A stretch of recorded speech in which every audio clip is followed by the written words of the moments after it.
আবারও খুব সুন্দর সাজানো গোছানো একটি সংসার ভাঙতে চলেছে। জান্নাত তোহা নামের এই কন্টেন্ট ক্রিয়েটরদের তো আপনারা মোটামুটি সবাই চেনেন। তো গতকালকে দেখলাম একটা ভিডিওতে জান্নাত এসে বলতেছে যে তোহা নাকি দ্বিতীয় বিয়ে করেছে। তার বন্ধু বান্ধবের মাধ্যমে গোপন সূত্রে জানা গেছে।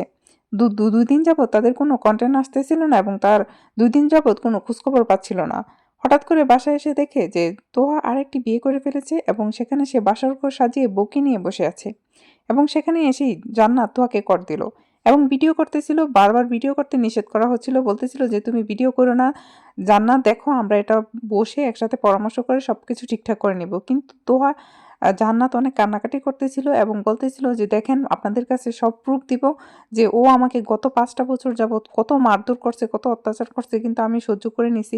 আমার একটা বাবু হয়েছে, আমার বাবু হওয়ার পরে কেন ও বিয়েটা করলো, কেন ও আরেকটা বিয়ে করছে, আমি 2 দিন যাবত ওর খোঁজ পাচ্ছিলাম না, হঠাৎ করে আমি ওর বন্ধু বান্ধবের কাছ থেকে খবর পেয়ে তারপর আসছি। তো এই যে নাটকটা চলতেছে, আমি জানি না এই নাটকটা সত্যি কিনা মিথ্যা, কারণ এরা তো 2 দিন পর পর নাটক করে এবং দেখা গেছে যে নাটক করে বাঙালিদের ইমোশন করে তোলে, এরপর ইমোশনের ভিতরে হিসু করে দেয়। যদিও এদেরকে লিঙ্ক ব্যবসায়ী নামে পরিচিত।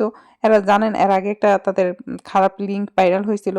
তো সেটা কোনো ব্যাপার না, কিন্তু বর্তমানে তাদের এই সুন্দর সাজানো গুছানো সংসার, একটা বাবু আছে, সেটা নিয়ে যেই সংসারটা ছিল সেই সংসারটা টিকবে কি টিকবে না, আরও দ্বিতীয় বিয়ে করছে কি করে নাই, সেটা কি আদৌ শিওর নাকি প্র্যাঙ্ক করতেছে, সেটা আসলে কিছুদিনের মধ্যেই জানা যাবে। আর কন্টেন্ট ক্রিয়েটরদের সংসার ভাঙা বা দ্বিতীয় বিয়ে করা বা অন্য মেয়েদের সাথে বা অন্য ছেলেদের সাথে কট খাওয়া এটা কোনো নতুন বিষয় না। এটি তাদের একদম খুবই সাধারণ এবং কমন বিষয়। এসব করতে পারলেই যেন তাদের জীবন অনেক বেশি উন্নতির থেকে উন্নতির দিকে এগিয়ে যাবে, কারণ এগুলা তাদের ভাইরাল হওয়ার একটা নতুন ধান্দা।